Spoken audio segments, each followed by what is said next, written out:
ابن عقیل اپنا واقعہ لکھتے ہیں کہ میں بہت ہی زیادہ غریب آدمی تھا۔ ایک مرتبہ میں نے طواف کرتے ہوئے ایک ہار دیکھا جو بڑا قیمتی تھا۔ میں نے وہ ہار اٹھا لیا۔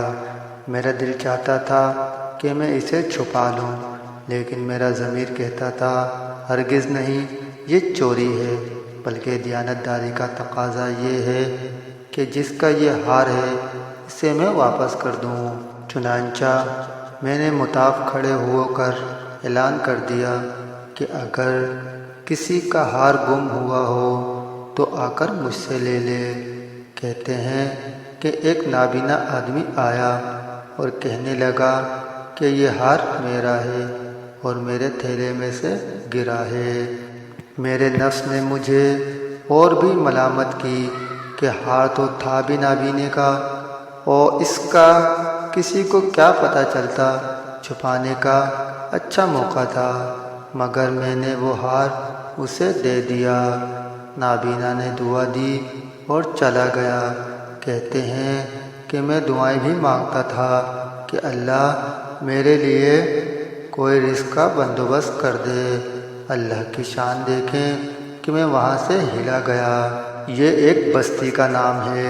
وہاں کی ایک مسجد میں گیا تو پتہ چلا کہ چند دن پہلے امام صاحب فوت ہو گئے تھے۔ لوگوں نے مجھے کہا کہ نماز پڑھا دو۔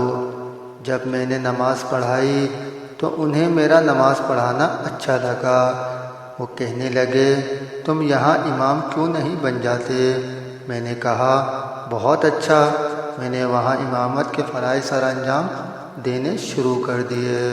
تھوڑے دنوں بعد پتہ چلا کہ جو امام صاحب پہلے فوت ہوئے تھے ان کی ایک جوان سال بیٹی ہے۔ وہ وصیت کر گئے تھے کہ کسی نیک بندے سے اس کا نکاح کر دینا۔ مقتدی لوگوں نے مجھ سے کہا جی اگر آپ چاہیں تو ہم اس یتیم بچی کا آپ سے نکاح کر دیتے ہیں۔ میں نے کہا جی بہت اچھا۔ چنانچہ انہوں نے اس کے ساتھ میرا نکاح کر دیا۔ شادی کے کچھ عرصے کے بعد میں نے اپنی بیوی کو دیکھا کہ اس کے گلے میں وہی ہار تھا جو میں نے طواف کے دوران ایک نابینا آدمی کو لوٹایا تھا۔ اسے دیکھ کر میں حیران رہ گیا۔ میں نے پوچھا یہ ہار کس کا ہے؟ اس نے کہا یہ میرے ابو نے مجھے دیا تھا۔ میں نے کہا آپ کے ابو کون تھے؟ اس نے کہا وہ عالم تھے، اس مسجد میں امام تھے اور نابینا تھے۔ تب مجھے پتہ چلا کہ اس کے ابو وہی تھے جن کو میں نے وہ ہار واپس کیا تھا۔ میں نے اس کو بتایا کہ یہ ہار تو میں نے ان کو اٹھا کر دیا تھا۔ وہ کہنے لگی کہ آپ کی بھی دعا قبول ہو گئی اور میرے ابو کی بھی دعا قبول ہو گئی۔ میں نے کہا وہ کیسے؟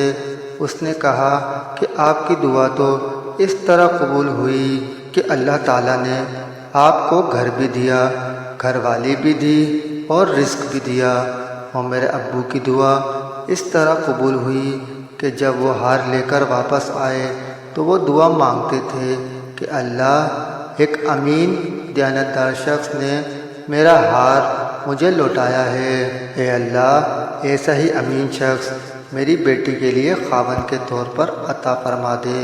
اللہ نے میرے باپ کی دعا بھی قبول کر لی اور آپ کو میرا خاوند بنا دیا۔ تو مخلص بندے کا کام اللہ تعالیٰ کبھی رکنے نہیں دیتا۔